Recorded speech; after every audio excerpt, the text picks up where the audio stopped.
Hey, I'm pleased to be joined by Rick Carter of LHB. Rick has been around for a long time and been a leader in the sustainability side of the industry. 40 plus years with LHB. Is that right, Rick? That's right. I started in 82. I left for a couple of years, went to Washington, D.C., and came back. So I started 42 years ago. But I guess I would say I've been at LHB a little less than 40 years. Yeah, well, it's great to see you, and thanks for joining us. Just wanted to talk a little bit about your new duties with LHB and kind of where you're going from here and some of the projects you're currently working on. But I wonder if you could start out by talking a little bit about how you got involved in architecture, sort of what led you to the field, and tell us a little bit about your journey. Sure.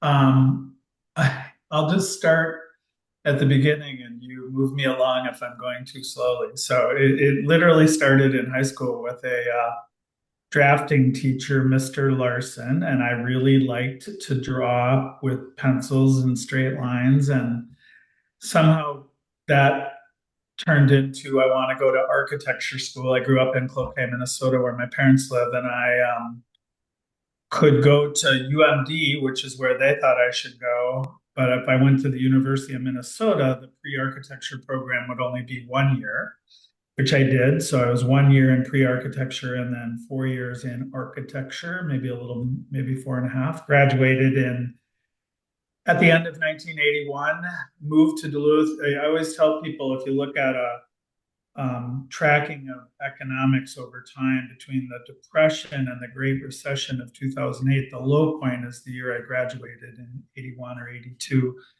So I just thought it was hard to get a job, but I got a job because my mom knew someone who worked as a receptionist in a small firm in Duluth. They were busy on a project that lasted about 9 months, and they let me go because they were out of work. And I had met Robert Berquist, who was the BNLHB. He was the first architect there, and they had about 7 or 8 employees, civil, structural, and architecture. So I walked out the door and walked down the street and asked Robert if he needed help, and he hired me on the spot. I started there a couple weeks later. Hmm. My wife and I lived there. We got married. We lived there for a couple of years, and we just decided we needed to try out something else first. So we were in Washington, D.C. for about 5 years, where I worked for a couple of really great firms. Without any kind of focus on sustainability, although I think it was in the back of my mind from being at the University of Minnesota during the kind of the at least some years of energy conservation and not so much the occupant health and resource efficiency. And then I came back to Duluth at the end of 88, and within a year, they asked me to go be a part of a new office in Minneapolis. And there were by that time there were probably 40 or 50 people in the firm, but there were 6 or 7 of us in Minneapolis, and we had some projects that some big projects that we were doing the renovation of what I don't think it's there anymore, Pentagon Office Park in Edina, and some big engineering work for MnDOT. And within a year or two, that work started to run out, and it became very clear that it was going to be very difficult for us to compete in this market because no one knew us.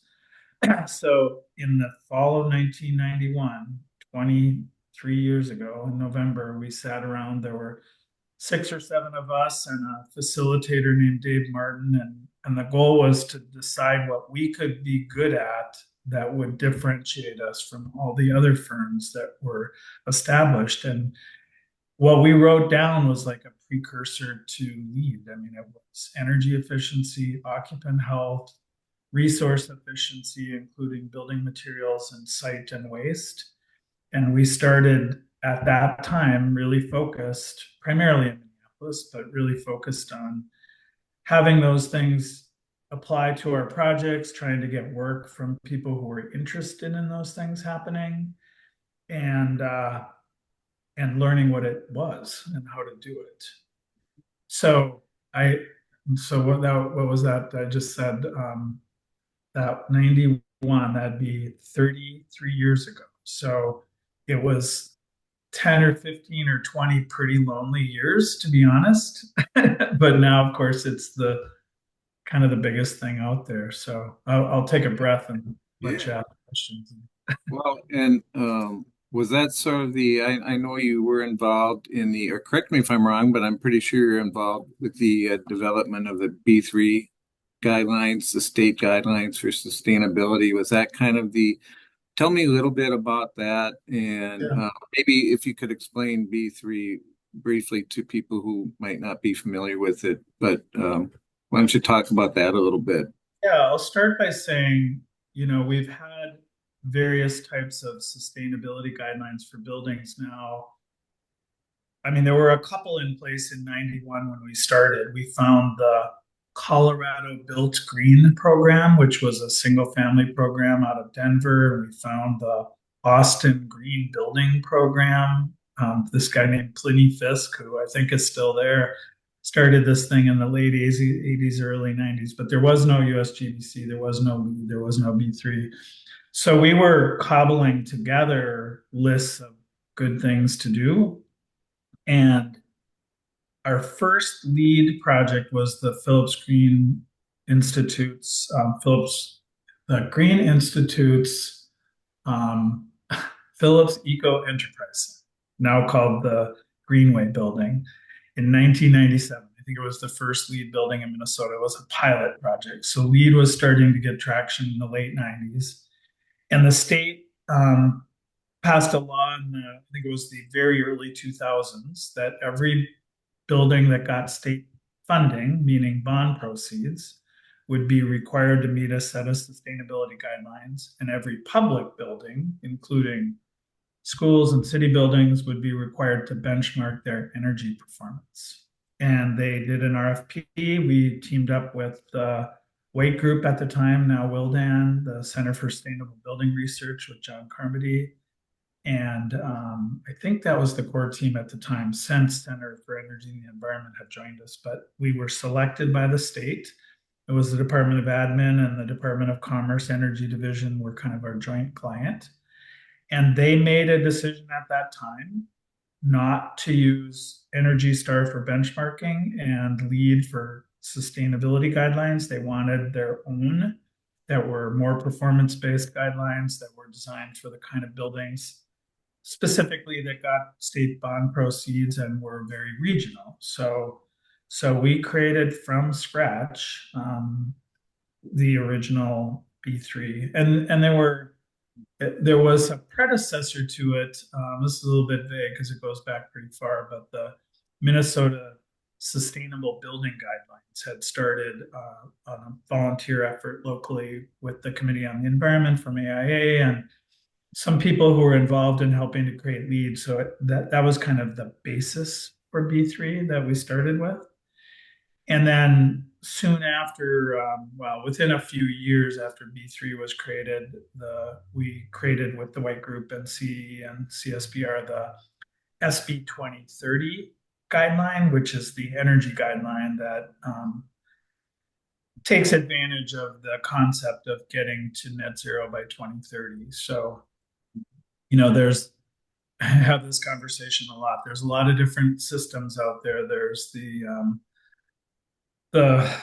all the LEED family. There's the Minnesota Housing Requires Green Communities. There's the Living Building Challenge. All I say is you should have a set of guidelines because what it does is it gives you a common language. When someone says, I want my building to be energy efficient, that's very vague. But if you say, I want to get 19 points in LEED V4, or if you want to meet SB 2030, those are very specific. So you have a common language, you have goals that you can track over time and determine final outcomes. There's no reason to have more than one set of guidelines. So we talk about that all the time. If the state requires B3, no need to do LEED.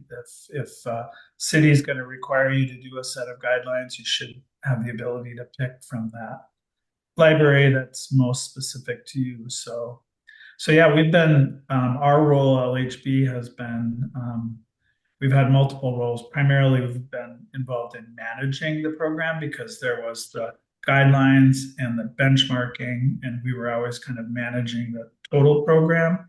That responsibility is shared with CSBR, I would say. We've been in charge of the database for all of the projects and led that effort. And I think we play a role too in that over the years with Wildan and CSBR and CE, we're the only member of the team that actually does design buildings and is required occasionally to use guidelines or works with clients who choose. So I think we bring a real sense of what it's like to really do this to that team as well. Yeah, And CSBR is a Center for Sustainable Building Research, correct. and that's at the University of Minnesota. It is. We've Yeah. got a partner there on the academic side, and Richard Graves, I believe, is part of that. Yeah, John Carmody was his predecessor and founder. Richard Graves has been in that seat for quite a number of years now. Mhm. Well, that was a great explanation of lead and the different options out there. I had an interesting conversation recently with Gina Saganik on the building materials side of things, and I believe LHB has been involved in that effort too. But what can you say about that? There's been so much focus on energy efficiency and things of that nature. Do you think building materials are maybe the next frontier in sustainability, or if not, maybe what is? Yeah, no, it's interesting. There will always be new things, but when we first started in 1991, we had three big buckets. So there was energy conservation. We weren't really talking about greenhouse gas emissions at the time, but essentially one and the same. Healthy buildings is the term we used, or health of the occupant, and then resource efficiency was kind of a broader bucket that in lead would include materials and site and waste. What we learned right out of the chute was that there was a lot of expertise in energy efficiency. The white group had been active for, I don't know, probably 20 years at that time. We knew that we had experts, international experts in our own community, and we just needed to get them plugged in and learn from them and use the information that was out there. On the resource efficiency side, it was a little bit more of the Wild West, but there were some architects. The guy named Steve Loken, who's still around, was already talking about disassembling buildings and trying to reduce waste. And of course, we know about that in terms of the recycling of products. So can you recycle products or reuse products? Where the biggest gap was in occupant health. That was a it was just starting to hit that there were things like sick building syndrome and indoor air quality issues, things like Legionnaire's disease. When I actually studied some of the legal trends, it started popping like popcorn in the early 90s. And we had a very interesting early introduction to it. One of our first projects, once we made this decision and kind of laid this gauntlet down, was for a woman who had multiple chemical sensitivity, which is still a thing. It was less likely to be diagnosed at the time, but when she was in her home or in her office building, the materials and the indoor air quality in the space were making her sick. She was less able to function. She wanted us to help her find a site to build a house where she would live and work and at least not get more sick. And I remember just distinctly putting a paragraph in the contract saying, we don't know how to do this. Like, we're not sure. We'll do our best. And we ended up helping her find a site with the right kind of flora and fauna and the ability to orient the house the right way. They built a new house. Every material, and it had to be all hard surfaces. There was no fabric, there was no carpet, there was no fossil fuel. Ironically, it was an all electric house, and no products that had oil based in them. She had to take every product, and if it was a composite, like a wall construction, she had to take that composite with her to the doctor and do physical testing to see, for example, is this one better for you? Is that one better for you? So that was an indoctrination that caused us, I think, to always be focused on it. I think whether you're talking about our firm or our industry or profession in general or the world in general, that's ebbed and flowed. And I think Gina's organization is really putting a focus on it. The reason that it's so important, and my friend Monty Lumber quotes me all the time on this, is from a purely financial standpoint. If you think about the cost of a building, and we'll just use an office building because I know the numbers. An office building energy cost is something like $1 or $2 a square foot. It's a lot of money. If you can cut it in half, you're saving and someone has a 500,000 square feet, that's real money. The space that they're in costs $10 to $20 a square foot, right? They're either leasing or they built it and they financed it. The people who you pay to be in there, just their raw costs, salary and direct benefits, usually average between $100 and $200 a square foot. So if you could theoretically make the population in that building 1% more productive, better at their job, economically, that's more than the total cost of energy in the building. Mm-hmm.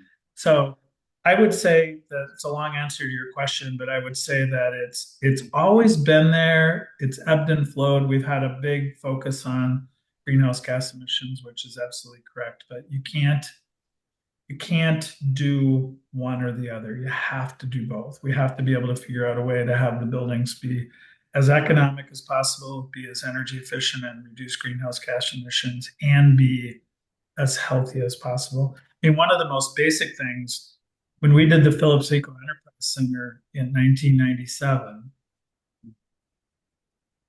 there was a core of contractors on board on the project, and we did two very unofficial surveys. One was me walking around and asking every contractor, I don't care if they were working on windows or brick or concrete, if there was just a kid out of school or a guy who's in his 60s and worked his whole life. I asked them all when the last time was that they worked on a commercial office building that had operable windows. And not one contractor had ever worked on a new office building with operable windows because we were right in that time where we stopped doing operable windows. And when the client, the Green Institute, did surveys because they're renting out the space, they surveyed everybody who toured the building to look at space, whether they rented or not. And everybody that toured the building ranked the features because it had solar and a green roof and salvage materials and common loading docks. It was sort of a plethora of green building features to rank the number one feature, or their top three features. By far and away, operable window was the number one feature. So when we did the building next to our office, the new building for United Properties called the Nordic, it has not a lot, but a few, a couple on each elevation on each floor, operable windows. Part of that was doing the system for sustainability there. And I don't know of another building between the Phillips Eco Enterprise Center and the Nordic in Minneapolis that has operable windows in a commercial office building. And it's so simple. We don't do it because it's harder to control the ventilation and HVAC system. Yes, it's harder to control that, but it's better for you. So again, long answer, but I think it'll be you'll hear more about it coming because I think it's because of people like Gina kind of in the spotlight again. So Yeah, fascinating stuff. Can you tell me a little bit about some of the projects you're working on now? I know the sure. Heights Yeah. is one of them, the redevelopment of the Hillcrest Golf Course in St. Paul, 1,000 plus housing units, 1,000 jobs created is the goal, and very, very ambitious goals for sustainability. So can you talk briefly about that and kind of what your role has been? Yeah, so it started with the port and the city of St. Paul.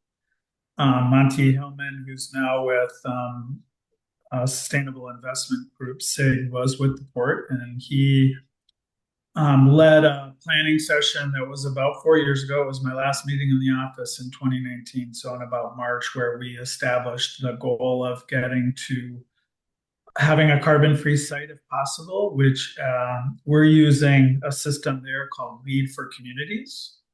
Lead for Communities is a system that you would use on a large development like this, not like a neighborhood or a group of buildings, but a large development. It's actually Lead for Communities and Cities. It's the only portion of Lead, or it's the only tool in Lead that I'm aware of, that instead of the energy and atmosphere credits being scored on the amount of energy used, it's actually based on greenhouse gas emissions. So it's in tons per person. And the prerequisite is to be 10 or less. And we know from our research through the development of the regional indicators and tracking probably 100 cities in Minnesota that even though the national average and the state average is probably in the 20s, a dense city like Minneapolis or St. Paul is usually closer to 10 for obvious reasons. There's a lot more density. There's sidewalks and ways to getting around other than just using your car. So the prerequisite would be kind of like the general area in St. Paul. But to get all 19 points, you have to get down to a de minimis amount, like in the neighborhood of less than one. And that accounts for all emissions within the site. So scope one and scope two would be all building operations from heating and cooling and lighting, et cetera, and all transportation that occurs within the site. So what it requires us to do to reach that goal, and we've submitted for and received pre-certification at the platinum level using the 19 points in the energy and I think it's called energy and gas emissions sector. And we're about to, with SIG's help, submit for final certification. In this system, you submit before the buildings are built. It's called a planning certification. So to get all 19 credits, that means we have to have reduced the amount of energy used and emissions from the buildings to such a small amount and the transportation that we can create close to the amount needed by generating on site solar panels on roofs. So part of our job was to develop the sustainability guidelines, and we've always had guidelines for all the ports projects. We've worked with them for 25 years that go into the covenants and the project that define the building design, define the landscape architecture, define the sustainability. But in this case, it says the buildings have to be all electric because we know that's going to get us the lowest amount of emissions and be able to generate on site. That if there is a district energy system, and it looks now like there will be, at least for most of the site, by Evergreen, that the buildings are required to connect to it. So in this case, we've got some of the early buildings coming online. Excel Energy is building a building there. Sherman Associates are developing some of the housing with sub-developers, including JO Builders and or JO as the developer and Habitat for Humanity. So the buildings have been modeled by Wildan using the Excel Energy Design Assistance Program, and they're getting the energy use intensities quite low with the use of a district energy system, maybe in the 15 to 20 to 25 uh, BTU per square foot and KBTU per square foot. And then that means if we cover all of the rooftops with PV, we get pretty close. And we're trying to allow for as much EV as we can. The buildings are all required to either have EV stations or be EV ready. We're encouraging the owners and the developers to use EV and promote EV as much as possible. So at this point, the plan is still to be a carbon-free community. It comes with also the requirement that every building essentially has to be at least LEED silver. There are some exceptions to that. We may be using Passive House or some other systems, but we're getting systems in place that require not just energy efficiency and carbon reduction, but also, to your earlier point, the occupant health piece as well. So it's not a trade-off. We're doing both. And then the sustainability guidelines that we've written kind of knit it all together. It says it has to be all electric. It says you have to be able to generate as much as you can on site. You have to connect to the district energy system. So, yeah, it's pretty exciting. I mean, projects, the civil engineering work is starting now. The dirt's being moved, and Habitat will be starting work on some of the early townhouses yet this summer, and hopefully some of the commercial buildings even by the end of the year. Yeah, excellent. That's a great project. And before I hit record, we talked to, you mentioned Race Creek Commons Yeah, briefly. Tell us Rice about Creek that. Commons, people might know as TCAP. So it's the military site in Arden Hills that's been in and out of the paper for probably a decade or more in terms of what the development would be. So the joint agreement between Ramsey County and the city of Arden Hills, they're moving forward. They've hired Evergreen Energy to continue their analysis. They've been doing this already in previous iterations of a district energy system. And we are a sub to them to help evaluate some of the same things I just talked about at the Heights, whether they do lead for communities, whether they require all the builders to do lead or some other set of guidelines, what kind of sustainability guidelines we would develop. So we're doing the same kind of early number crunching that Becky Alexander and Green Coburn on our team and David Williams are crunching all the numbers to say if they build according to this level of pretty aggressive energy efficiency today, and we can do so much in the way of waste reduction and EV promotion, we can get that greenhouse gas emission down as close as we can to zero. So the city and county representatives on the client side for us now are saying that's what they want to aspirationally shoot for. We're still in kind of the feasibility study phase on that one though, but I think it's likely to follow the same path. Excellent. And wonder if you could talk also briefly about your new role with LHB. You were CEO from, I believe, 2019 to just this year, and now you're transitioning into some new duties. And tell us about that. Sure. Yeah, some of them are old duties that'll just continue for a little bit. So Jason Mangan took over as CEO on April 1st. So I've helped him as much as I can with the transition. And I am still the chair of the board. So through the end of the year, I'll be the chair of the board at LHB, and then someone else will take over on January 1st. I am shifting to a lower number of hours on July 1st, kind of testing out retirement a little bit and trying to focus on projects. So primarily the Heights and Rice Creek Commons that will be enough to keep me busy probably a quarter to half the time. And then reassess maybe a little bit of that into 2025 as well. I feel like I still have a lot to offer, and the clients seem still interested in having me involved. So far, so good. Yeah, well, good luck with your future plans, whatever they may be. And it's always been good to talk to you over the years, Rick, and I appreciate your time now. Any other parting thoughts before I let you go? Well, just that I've said this to you before, Brian, and I don't mean this just to be about LHB, but it's a good indicator. So with our group being probably about 40% the integrative design team, which is the buildings and sites, even though we do a lot of different building types. And then the other main business units we call them of our company being public works and structures that do roads and bridges and the energy and industry, which does energy transmission, including gas and oil pipelines and heavy industry for clients that are very intensive energy users.